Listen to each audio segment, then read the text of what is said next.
You're listening to a DM podcast.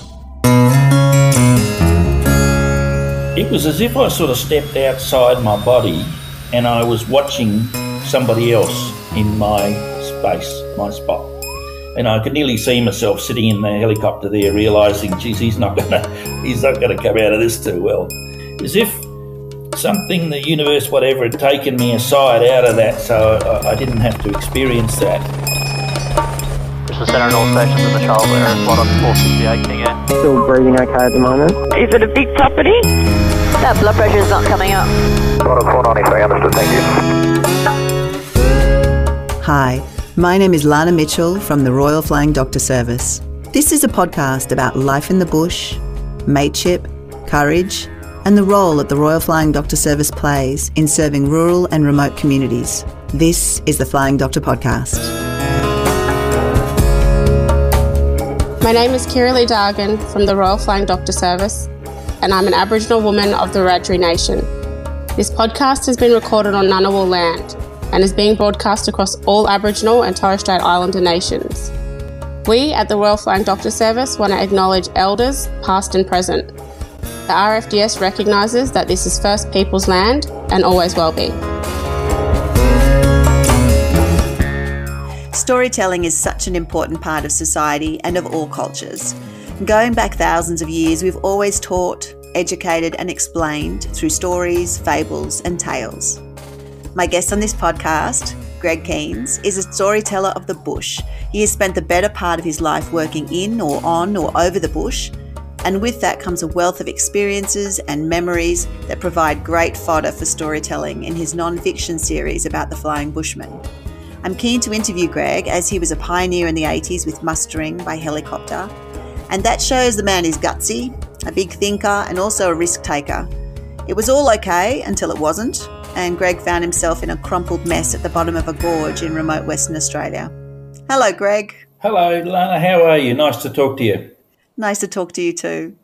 Look, tell me about growing up on the Kerber station in Western Australia, the property that your family lived on from the 50s and where you were born and bred. Sure, yes. Well, of course, it's interesting for people because back in those days, in the 60s, doesn't seem that long for us, of course, but for others, it's a long way back. It was nearly, Lana, like, you know, being on the moon. The environment was so totally different. It was miles from anywhere. Your closest neighbours were 50 kilometres away. Although you had a very good relationship with your neighbours, whenever there was a problem, you know, they would be there. But it was just, there was no TV. Obviously, we didn't have any of the mod cons in the house. The air condition wasn't thought of. The shade house, the cool house, was where everybody headed to in the heat part of the days. That's where the water runs down the side of a reeded wall, and then the wind blows against it, and you cool inside by sometimes 10, 15 degrees. It's quite amazing. Very peaceful too, incidentally, because all the birds come around and drink at the water's edge outside, and you just rest in the summertime there, and it's magnificent. So that's the shade house, but that's the sort of difference. I mean, how many kids see a shade house today or a cool house? I mean, it's not something that... So, yes, the whole world was so different, especially for a little kid.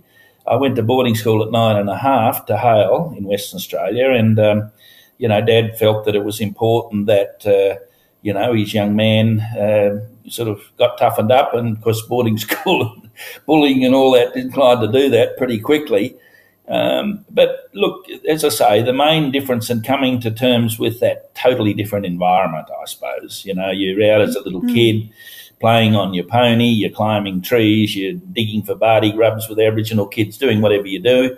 And all of a sudden you're in this classroom of 30 odd kids, and or a boarding school in a dorm of 30 odd kids where there's a kid a metre away from you either side, snoring or doing whatever kids do, and, you know, it's like another world. So, yeah, it was a big adjustment. Was it a big rambling house that you grew up in? Was it? Would you mind describing the landscape of what it looked like? It was a lovely big old homestead with the verandas mostly around, and in those days, of course, there was lots more people, staff. You know, there was a yardman and a windmill man and a fencer and livestock mustering contractors or whatever, there was always quite a few people around, and of course lots of Aboriginals. The old Aboriginal ladies used to come over and help in the house quite often, and also to get stores from a store. What we used to have was a store where all the tin stuff and the flour and the sugar and the tea and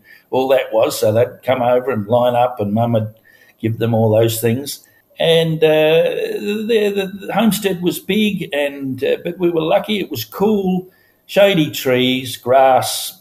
It's sort of, you got to have the bit of the oasis in the desert out there, because it's 40 plus degrees when you're outside working, and you want to come home to something cool and shady and green, so especially in the summer months. So that was important. It was our oasis, and where we 4 children grew up. It was a magnificent lifestyle for young people, playing with your own shadow a bit and learning about the bush and life and nature. It was tremendous. And where were you within those 4 siblings? Well, I had 2 older sisters, and then I was the oldest boy, and so. But I didn't sort of see the girls that much, really, you see, earlier on, because they went to boarding school too, in the early 60s. So, of course, we only saw more or less Christmas holidays and that type of thing. So we weren't, we weren't that I suppose we didn't have that much close proximity, really, growing up as children, only when they came home quickly on holidays. So did you and your younger brother get up to mischief at times, out and about? Yeah. Well, of course you could, there was always a chance of that. And you make your own fun in the bush, and, whatever it is, climbing trees or breaking in young horses or ponies and riding or mustering or, exploring different places or whatever. It's very rewarding and positive for young people to sort of explore that and learn that and feel life, and looking out for dangers and safety and snakes and, what you lift up and what you don't lift up. And I guess you learn a lot about life pretty quickly. Greg, when I was growing up, I grew up in a city, but I would still consider myself pretty much what I would call a free-range kid, in that I would get back from school and there wasn't a lot of supervision, and it was me and the kids on the street, and we'd be playing cricket, or we'd be, climbing trees, or we'd be whatever it would be. And I think these days kids have a very different environment, and so it always strikes me when I talked to somebody of your tenure and who grew up in a place where there wouldn't have been a lot of close supervision, and you really were free to build those responsibilities and to explore and to learn about the world. Sure. Has that early beginning impacted you or changed the way you look at the world? Oh, I'm sure it has. There's lots of discussion about, the influence of Aboriginals and the 40,000 years and all that sort of stuff. One of the things that we used to notice as kids with the Aboriginals was that, that's the Yamatji people of the Murchison, was that they let their kids play, on the playground. They don't, keep on looking over their shoulder to make sure, be careful of your hands and don't slip here and that. And of course, what the kids actually do is they learn from the grassroots. And if they're going to climb up a windmill, they only climb up a couple of steps so that they know they can come down. And they sort of work that out. And obviously us white kids did the same, So there's a huge learning there of yourself. And, I mean, you climb a tree, but you get out and you're pleased as mustard, and then you think, well, geez, I've got to get back, So all these little things in your little pea brain from childhood, so young. One of the things that very much happens is that from a very early age, I mean, damn near in nappies, you're running down and you're pressing the pump button, or you're pulling the windmill off, or you're helping Dad fix the poly pipe to the house for the water. So when you turn the tap on to clean your teeth, you sort of realise all the background to that, or you might be fixing a generator somewhere that gives you electricity. And so, the old generator starts up once it's fixed, and then boom, you got lights, and it all sort of puts things in context. Whereas kids are criticised today for, thinking milk comes out of a carton. Well, you sort of can't entirely blame them, because that's a bit what happens for them, Yeah, and they don't know any otherwise. They have no experience otherwise. That's very true. Yeah. So you headed off to boarding school at the age of 9 and you found that a fair bit of a cultural shock. When did you come home again? I mean, obviously you'd go home for Christmases and so forth, but at what point did you finish school and return back to the property? Finished school in 73 and I went back home for a while, but I was a fairly good sportsman and Claremont Football Club were quite keen to get hold of us, as were the local group in Mullawa. But I sort of went home for 6 months or so and loved the bush, of course, but then realised I needed to do other things. So I worked in the bank for a while I was playing footy at Claremont, and that was a huge business experience and a marvellous experience. And, of course, the banking scene was so totally different then. You knew all the customers, had the old passbooks, you'd come in and you'd take their money and put, all handwritten. And the whole thing, of course, had to balance up at the end of the day, so it was all done by hand. There wasn't a calculator in the place. Everybody did it all, And so the banking was different. And then as dear old Mrs. Jones missed the bus late and she was knocking on the door at 5 minutes past 3 or whenever the closing was, you knew Mrs. Jones, so you went and opened the door. There's hundreds of thousands of dollars behind you in the bank, but nobody bothered too much. That's how it was done then. Yeah. Lovely days. Great stuff. I know, of course, the banking scene, business stuff now, so totally different. But, yeah, that was a great experience. And so then I worked there for sort of 18 months or so and then came back to the station. Dad got a bit crook and I came back to the station and then things went on from there. Now, when you came back, I understand you had a great idea, and that was very innovative for the time, and that was these helicopters had started becoming available, and the helicopters were Robinson 22s that I think you mentioned earlier, there was just only a couple of them in Australia at the time. Would you mind explaining to me how that helicopter you thought could revolutionise or at least bring a different revenue stream in for your parents' property?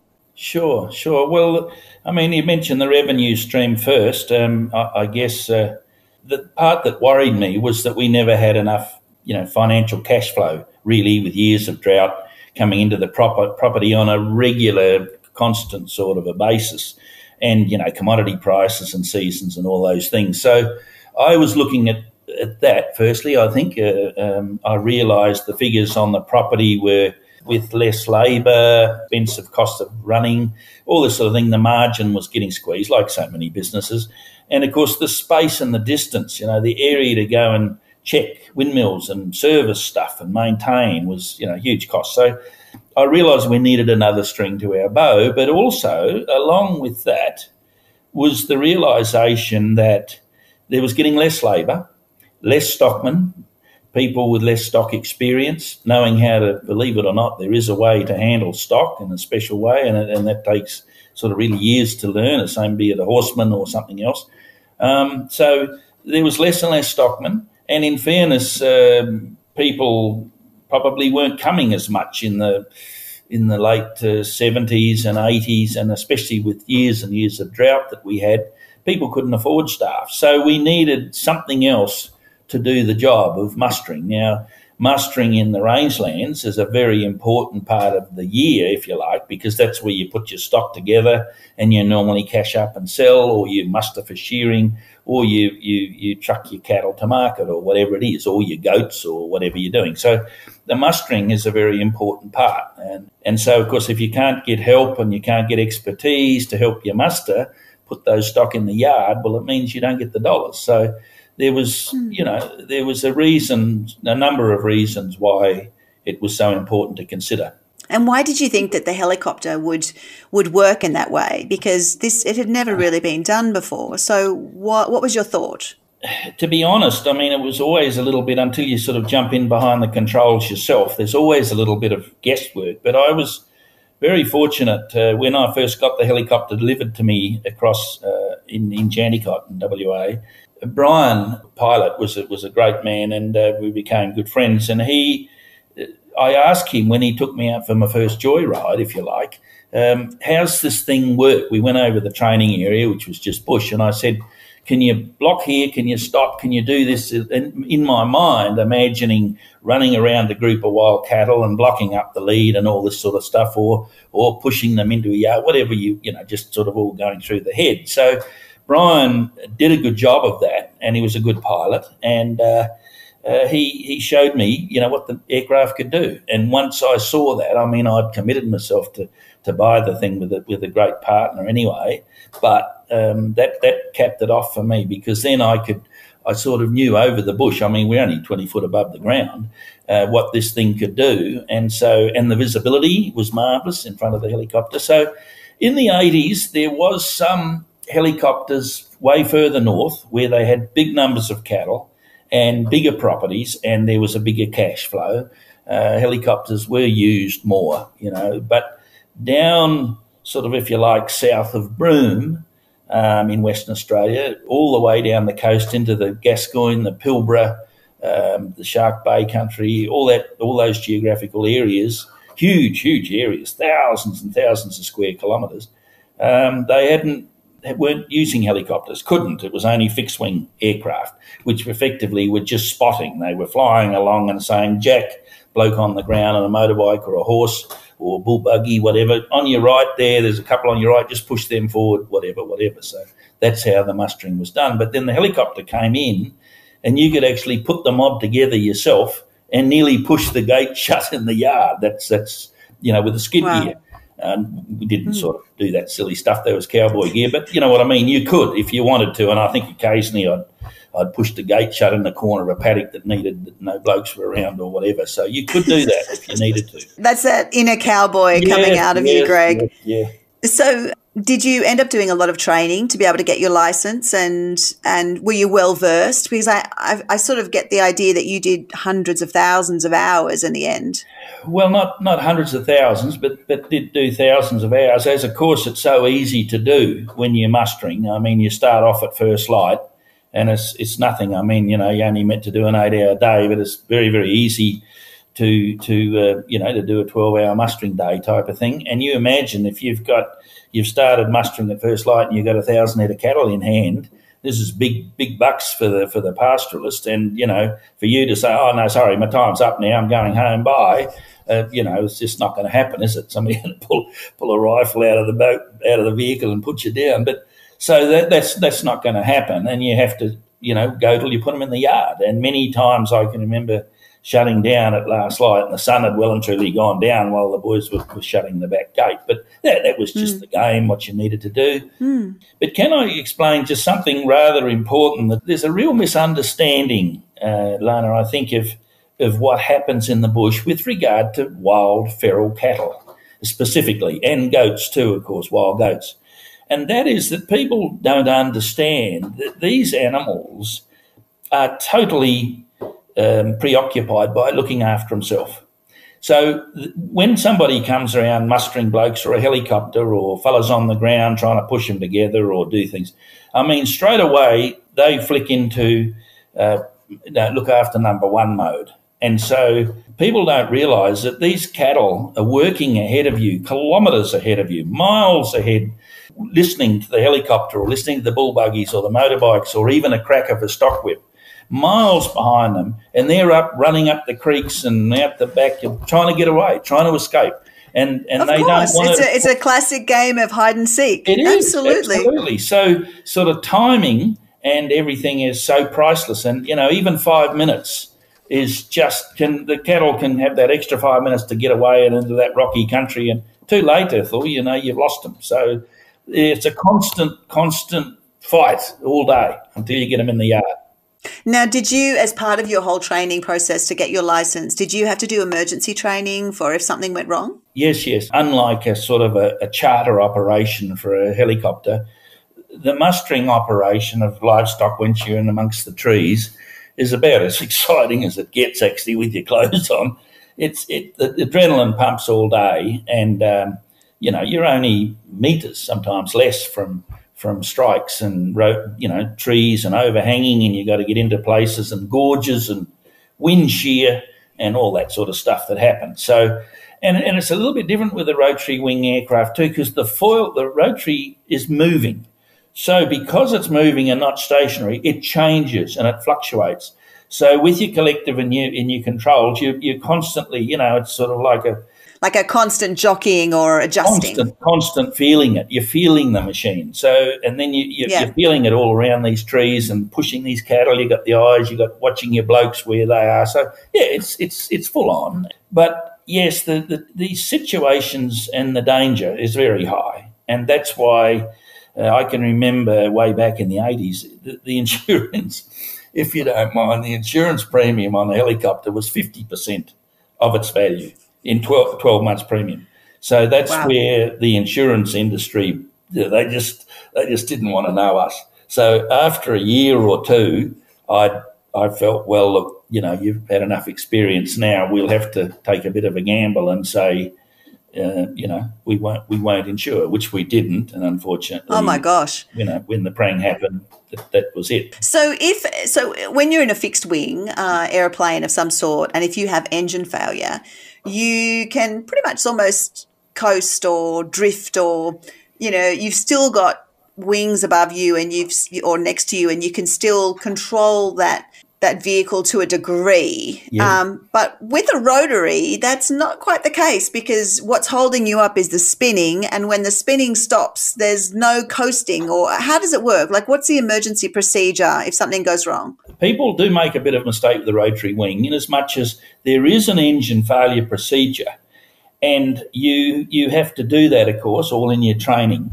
And what you actually do is, and I'll tell you what, the first time you do it from 10,000 feet, it just drops like a rock. I mean, the instructor's with you and he says, hang on to your socks, we're going to do an engine failure, and it drops and your stomach goes through your throat. It just drops at a huge rate. There's nothing holding it. So what he does, he drops the nose down attitude, gets down to about 400 or 500 feet from the ground, and then as it's descending at a hell of a rate of knots, right? But then pulls back on the machine and on the cyclic and starts pulling the nose back attitude. So you're sort of coming into the landing surface like this. And then at the last minute, as you put your skid on the ground, he pulls a course collective on the rotor blades, and that cushions you onto the ground. And so you can quite readily do that in an engine failure, providing you've got some things, two major things up your sleeve. One is forward momentum, or indicated airspeed, and or somewhere to put it down, a spot to put it down. But of course, when in your mustering day, they've got what they call death man's curve, and up to about 300 feet and out here to about 50 or 60 knots, all that shaded area is death man's curve. Well, of course, that's where you spend most of your mustering day. And so when something happens, as it did to me, you if you're in that death man's curve, which 9 times out of 10 you are, then you don't have a good opportunity to put it down and do an engine failure that we used to do in the training. So you just don't have that elevation or that position or that opportunity to be able to do some of the emergency procedures simply because of where you are and how it's working. I've done several interviews with people who've had aerial crashes. I've done 2 helicopters and 1 plane crash, all of them mustering, all of them. And so it leads me to really firmly believe I'm never going to muster by air. The insurance companies are always right. Yeah. Yeah. So in 1984, you were on a routine muster in the rocky gorges of the Hamersley Range. Is that right? Yes. What sort of day was it? Do you remember? I remember it very well. One of the differences, I suppose, specifically to start with this job was that sometimes most of the time you worked on an hourly basis. So, the pastoralist or whoever it was on country that you're on was paying you by the hour. And whether you put 10 cattle in the yard or 10,000, you were still getting paid by the hour. Sometimes what you did with people, when they couldn't sort of afford the hourly rate, guaranteed if you like, didn't have a spare cash, you do what you do, call it a percentage split with them. So depending on what numbers of cattle were there, the quality and the type of cattle and the financials of the cattle that you were mustering, you would do a percentage split. it might be 50% or whatever. And so that when those cattle are put in the yard, you didn't get paid by the hour, you just got paid that 50 split. So obviously with machines that were costing you back even then a minimum of $100 an hour, every time the rotor turned, it was costing you that. It was a bit of a gamble, and you had again to be, I suppose, reasonably comfortable in your own abilities and confident and hopefully get a bit of a win now and again. That's sort of how it was. So that puts a bit of pressure on you because you wind the rotors at first light in the morning, most times before the sun's even thought about coming up. And you think, well, I've got two machines on the ground costing me, a fair bit of money before we even start. And so we've got to get results. Was there a large number of other people that were working with you? Were there people on the ground, horses on the ground, motorbikes on the ground? Well, a reasonable number. This country was what we call open country. It was national park country, and it was alongside the pastoral lease of Red Hill. And Red Hill is a station in the Pilbara, and the whole family and friends had come out from Red Hill to help in this muster, be it on motorbikes, be it on horses, bull buggies. Even somebody came with a chuck wagon and fuel, because it was inaccessible, very inaccessible sort of country. And because it had joined the Red Hill lease, it meant that these people had the right to be there. And you can imagine mustering all over the state of Western Australia. I couldn't sort of leave myself open for, going onto country that belonged to somebody else or left me exposed legally to somebody, whatever. So, I had to confirm all that sort of stuff prior. And then, yes, we were in this very inaccessible country on the edge of, in National Park actually, but on the edge of the lease, Red Hill lease, when the accident occurred, yeah. So what actually happened? Was it an engine failure? It was, but to be honest, everything was so smashed up badly that it was nearly impossible to be able to get to the bottom of what happened. I know my experience of what happened was an engine failure. It just, it lost power.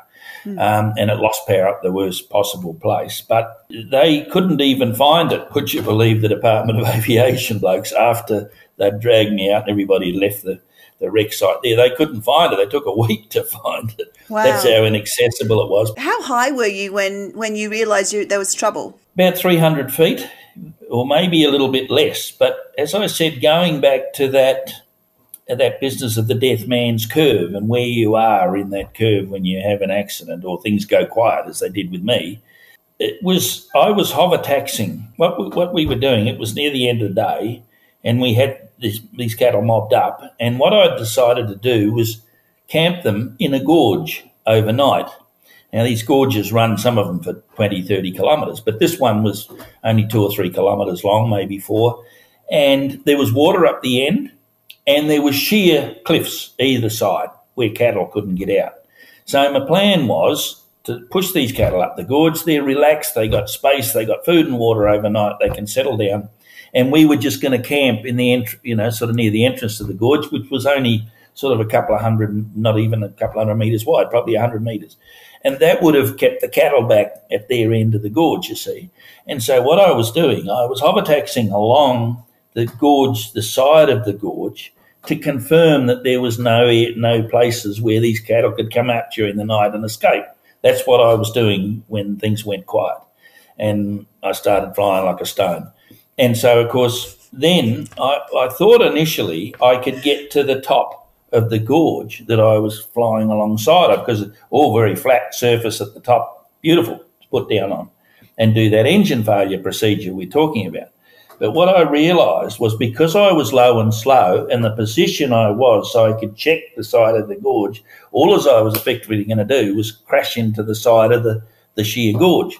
So then the only option, and this is all, instantaneous sort of thinking, that I realised I had to turn for the bottom of the gorge. And bearing in mind, as you say, I haven't got much rotor drive or whatever, so I realised that it was just up to the gods as to where I was going to land. So when I turned to the bottom of the gorge, thinking that I'd hopefully be able to fossick out a little bit of a place to do that engine failure, all as I ended up was a big outcrop of rocks.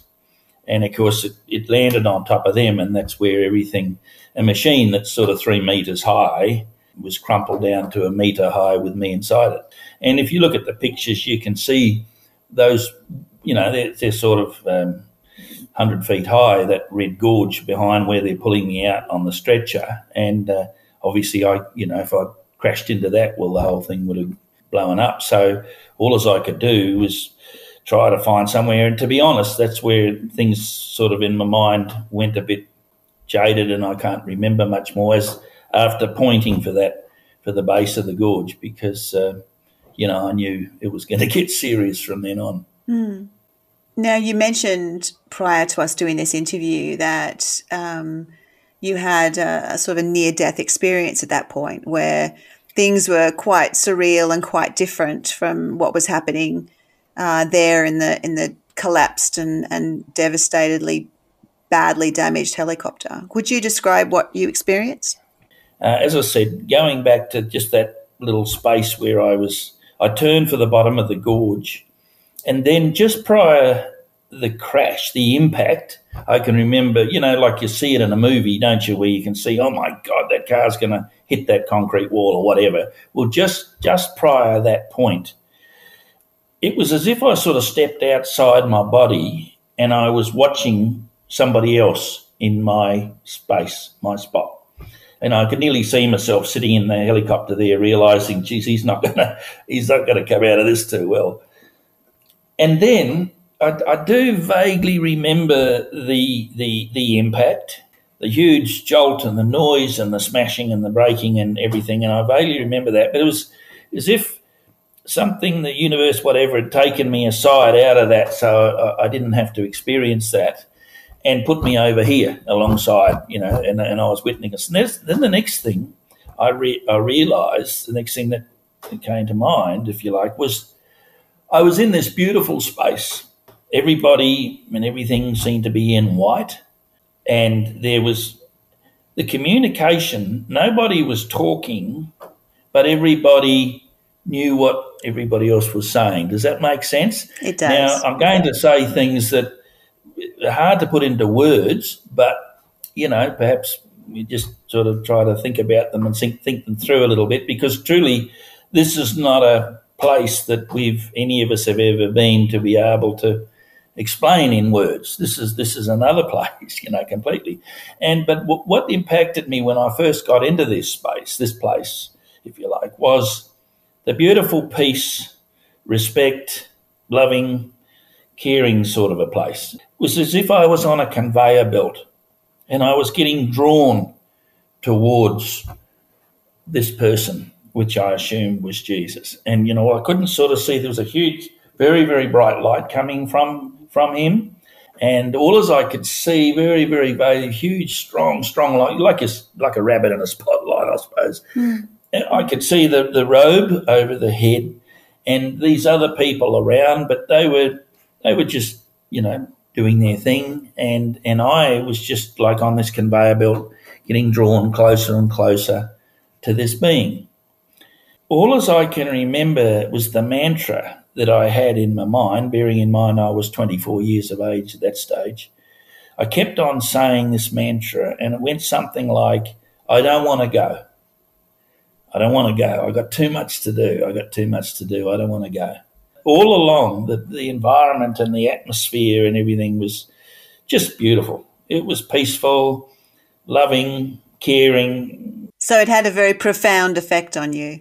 Oh, huge, forever. Did you have were you brought up as a Christian or a Catholic, or was it very much part of your upbringing? Yeah. Mum was very much, Church of England Christian, and she believed also a lot in reincarnation and all that sort of stuff. But I think this could sort of happen to anybody and everybody. I totally understand, Greg. I am not religious myself, but I certainly have had my own spiritual experiences, and I've spoken to enough people and heard enough stories to understand that there definitely is a different side of life that we don't see or experience on a day-to-day basis, but that many people experience in different ways. And sure. I really appreciate you telling me about that.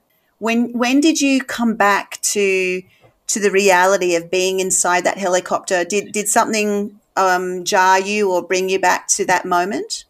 Yes, it did. I got right to the pivot point, if you like, to alongside what I presume was Jesus. When I got right to beam him alongside him and close to his presence, it was like I really had the very strong feeling that I mentioned in the book. It's a bit like a drafting gate. You know, you get to a stage where you got to go left or you got to go right, and I think he may well have had the drafting gate open for me about 10 metres back there. I'm not sure, but anyway, we didn't need to have any communication. And the next thing I knew, after that experience and being very close to his presence and right there, and the place, if you like, where I knew in my heart the decision making was made, the next thing I woke up and I was in the chopper, and Rodney, my pilot, was trying to pull me out. And had he been in the helicopter with you, or he'd be in the other helicopter? No, he was in the other helicopter. Yeah. When I went down, I grabbed the button and hit the button on the cyclic and said, "Shit, I'm going down," or something like that. You know, probably might have been even another worse word. But anyway, the whole ground crew and Rodney, of course, in the other machine, we were all hooked up together, radio communication, and he realised the sound of the voice, what I'd said, and he knew roughly where I was because, funnily enough, would you believe, minutes before, I'd just dropped my ex-wife out of the aircraft and put her up the top somewhere out of harm's way, and she would have absolutely been killed. There's no two ways. The whole side of the aircraft was just compacted to nothing. Wow. And, you know, we weren't even married then, and she was only a young girl and a woman, and we would have been terrible on top of my own physical stuff. So that was a God save. And then Rodney had only been talking to me, and we'd been close together, fueling up just minutes before. So he knew my proximity, and then he came straight over as soon as he heard this squeal from me, and started looking for me, and then he could see the aircraft down below. Did he have to climb down to you? He wasn't able to land where you were, right? He did. He found it very difficult. He had to try to find somewhere to land, and then somewhere where he could access me from after he had landed, which wasn't easy. So I'm gleaning this from him later and stuff. But that was an issue. But then the other thing where I was terribly fortunate, and you talk about near-death experience and everything, I think, you know, there was certainly somebody looking after me in a number of ways, because the aircraft being a petrol aircraft with that crash and compaction, and fuel was dropping out. The fuel tank was right up the top and gravitating down, and the fuel was sort of dropping on the motor and stuff. And so could have easily, you know, it would have been red hot after a day's mustering. Yeah. Could have exploded. And Rodney was aware of that, of course, trying to get me out as gently but as quickly as he could. Did Rodney tell you what he saw when he finally got down to you? Has he ever described, I mean, I know you've seen photos since, but has he ever described the process of having to figure out what to do and how to get you out? Well, not a lot. He came in to see me in hospital, when I was neck to knee plaster, and I think just before or just after the major spinal surgery they did. And I don't think he probably wanted to go there, Nothing much was achieved. He sort of moved away. You know, we didn't ever have a chance really to sit down over a beer and talk about that. Right. But and he was the closest one, you see. The rest of the crew were further away. By the time they would have got there from motor cars on the ground, give you an idea how difficult it was. My ex-partner, who's since passed away, Jim, amazing man, he went up with some friends, young blokes, and they got the helicopter, or what was left of it, out. And they took 2 days to find it and to get there. It was that inaccessible. And that's where the RFDS was so good. They came in and got me out, winched me out. And if it hadn't have been for them, I absolutely would have died, because I was in 2 halves. My body was – this George Bedbrook and some of those specialists have got photos shaking hands through where my spine was. Wow. That was L4 at the bottom of my spine. So, 2 or 3 vertebrae were completely disintegrated and smashed to pieces. So, if it wasn't for the RFDS, I wouldn't have come out. So your mate Rodney got you out of the helicopter, so you didn't blow up with the fuel dripping onto a hot engine. and the team had called the RFDS, and now they winched you out. Like, how did that work? Well, there was a lot of difficulty. Firstly, they were there, and again, the universe, I think, was looking after me. Firstly, then straight after the accident, then my ex, she rushed up the gorge and came to see me, and then the ground crew, because they let the cattle go. They just forgot about the cattle, which my father was always very buzzed off about, because he, bloody 50 grand's worth of cattle there, But anyway, so they left the cattle go and they rushed up the gorge and to see me and sort of be there, and people bought, what they had and a bit of a swag and a bit of this and that, and somebody had a Panadol in a bag, and that's all I had for the next 16 hours. But the difficulty was, I couldn't get a fixed-wing aircraft in the RFDS, so it had to be a helicopter, and then them finding the spot. Yeah. But one of the real little stroke of lucks, my old instructor, John Evans, a very good instructor, he used to fly for the police force in the UK. He went from Piper West, where we did our training with the aircraft after training me and getting my licence and everything. He went to work for Bristow Helicopters in Karratha. And only the Christmas before, my ex and I had gone up there to have, catch up with all the pilots and talk to John and go for a run in a big helicopter and all this sort of jazz. And, of course, met all the boys, all the pilots that were there. I'm sure there were some girls too.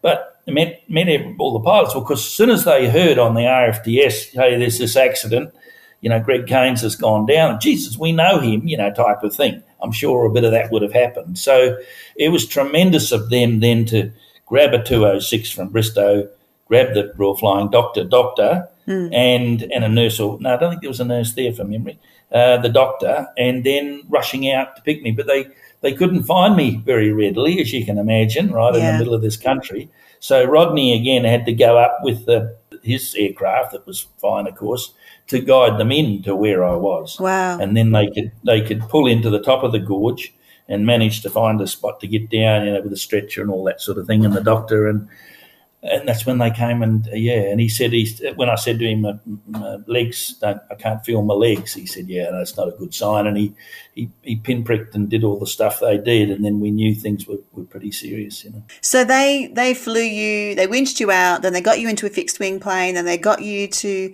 the hospital. And what did the doctors say once they actually managed to really assess your injuries? What was the prognosis? They didn't know whether I'd walk or have kids. There was huge damage. 3 vertebrae were completely disintegrated in the compact. And when you look at the pictures of the helicopter and what it landed on and everything with me inside it, all the skid gear and everything was compacted to nothing. So that, the impact was tremendous, horrific impact. They realised, obviously, that they'd have to do surgery. In this space of 3 vertebrae, there was practically nothing supporting my spine but my spinal column. And this is where they had the photos where they were shaking hands through where my spine should have been. But they decided that they got 4 2-inch lengths of bone out of my left shin. They cut that into 2-inch lengths, and they put that into the gap. And then they took bone emulsion off my hip, and they put that in and around the space. And my spinal cord was floating in, and of course, and the spinal cord had some damage to it. Got impact on the left side and things like that. But anyway, we still get around. So Greg, you are effectively a bionic man then. Well, didn't feel too bloody bionic for quite a while, I can tell you. But I got to tell you something funny. There was plaster initially, this neck-to-knee plaster, right? And then they were going to do the operation and bivalve, as they call it, cut the side off, and they're going to put a PVC type thing on, the cask on, right, replace it. And you imagine the summertime, you're trying to get coat hangers down the back there to scratch things. It's not much fun. So anyway, there's this gorgeous girl, one of the sisters, absolute honey to die for. And she used to ride this 990 BMW, this motorbike.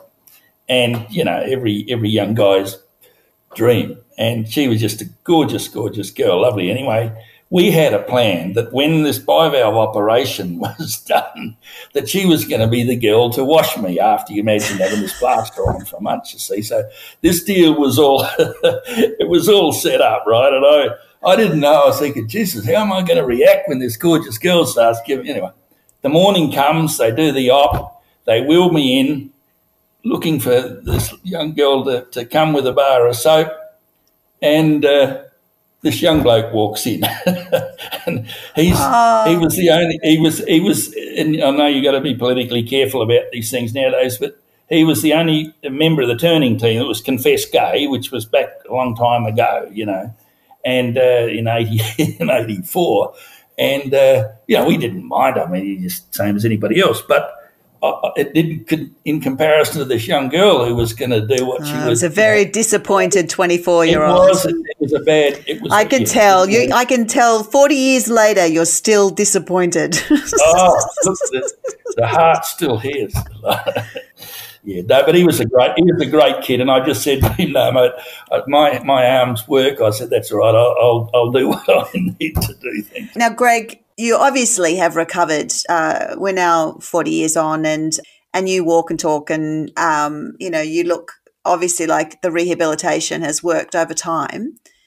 Do you have any ongoing residual physical pain or issues as a consequence of your injury back then? No, absolutely. It's there every day. It never really leaves. Some days are worse than others. You just got to get on. I mean, there's lots worse, and if it doesn't do you any good to cry in your pretzels about it, you just got to get on and do what you can. And you hobble about a bit, and as you get older, of course, you don't do any of the things as fast as you'd like to do them. But I guess everybody's in that boat, so it's what it is. I've got three lovely children and 4 beautiful grandchildren. Maybe that was one of the things I was talking to the old mate about when I said I got too much to do. That's right. I've got plans. Yes. Now, you're fondly called the Flying Bushman, and you've published 3 books now that tell the real stories of your experiences in the outback. Why did you decide to become an author? Well, I suppose from school days I've always liked writing, English mainly, and telling stories. I love telling stories. I love watching people tell stories around the campfire. It's a special art, and some can do it and some can't. And I think it's even better if you can take that and put some of those things onto paper and let people quietly at home absorb them and enjoy them, hopefully. And yet, that said, some of the stories are tough. They'll make you cry. Some of them make you laugh, But that's what the bush deals up, as we know. It's got its good and bads, and even the people in Sydney and stuff recent times with the smoke and the floods and the this and the that have realised what Mother Nature can dish up at times. So, that's you just got to take the good with the bad. And but it's all true stories, the books, and there's not a lot of people that have experienced the bush and can write about it. I've put a lot of time into making sure that I bring people along with me, even the people that aren't in industry and don't understand. And yet at the same time, for those that are, I don't want to belittle them or, sort of paint too much of a whatever picture. So it's because what we realise is that there's so many people around the shorelines of Australia and so forth, and elsewhere, of course, in the world, that have no clues what the outback is like. The RFDS works in there every day, and we see what happens. But most people don't realise. For instance, if I talk in my books, as I have, about a riverbed camp, and we've got 4-wheel drives and we've all got fires on the bottom of the riverbed, somebody born in London that's always looked across and seen the Thames full of water, they're going to find that a bit hard, So that's why we've had to do some background, not spoon feeding people, but just bringing them along. And I'm pleased this last book has, it's really done that well. I've got a lot of good feedback on that. So what are the names of your books so far? The one before that came out in 2020 is this one, The Flying Bushman. That was a bestseller. Okay, people will possibly know that, and that's The Flying Bushman, the Australian story of life above the land. And then this one that was coming out now as we speak, is Stories from the Heart. Mm-hmm. And The Flying Bushman as well, which is my trade name. The flying comes from the helicopter side of it, of course, and the Bushman comes from 60 years of our family in the Murchison. So you've released 2 or 3 books so far? Three. My first one was a self-published book that I put on Amazon and stuff back in 2016. That was The Best of the Bush, The Flying Bushman as well. This one's the third, and I think it's the best so far, and the reviews been very fortunate. They've been very good. So, how do people buy them if they want to look them up or purchase them? Are they through all good bookstores, or where would they locate them? They will be in time. These are self-published. The easiest place is to go to my website, www.theflyingbushman.com, and they can buy a book from there, and that will be printed in Australia, print on demand, and then it will be posted direct to their address. That's great. So you obviously find it a rewarding experience to tell the stories of your life, and you're a good storyteller, Greg, no question. Do you think you'll continue to put out more books? Yes, I will, absolutely. Yeah, no, I'm semi-retired. I do a little courier job, but I want to write especially for kids so that they have an understanding of the bush. Yeah. I think it's very important. I mean, this is effectively where Australia started before the gold rush and all that sort of thing. The bush was, livestock and breeding livestock and rangeland and all that was where we started. So I think it's important that kids know about this and hear the true stories and hopefully we'll learn, and maybe, we'll get a group of kids that come back into the bush because, look, I tell you, the backpackers from all over the world, they've come for what I call the Croc Dundee, ideas of the outback. And so, why shouldn't our own kids learn about what their uncles and grandfathers and stuff were involved in? I agree. Thank you so much, Greg. It's been really good. I appreciate you talking to me about your life and about your accident, your recovery and your books. Pleasure, Lana. Thank you very much for your time. Thanks for listening.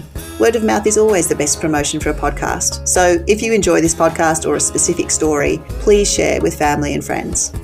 If you haven't already, join our Facebook group called the Flying Doctor Podcast Community. And you can also send feedback, questions or comments to me directly at lana.mitchell@rfds.org.au. Donations to support the Royal Flying Doctor Service can always be made through our website at flyingdoctor.org.au. The Flying Doctor Podcast was presented by me, Lana Mitchell, and senior producer is Mandy Coolin.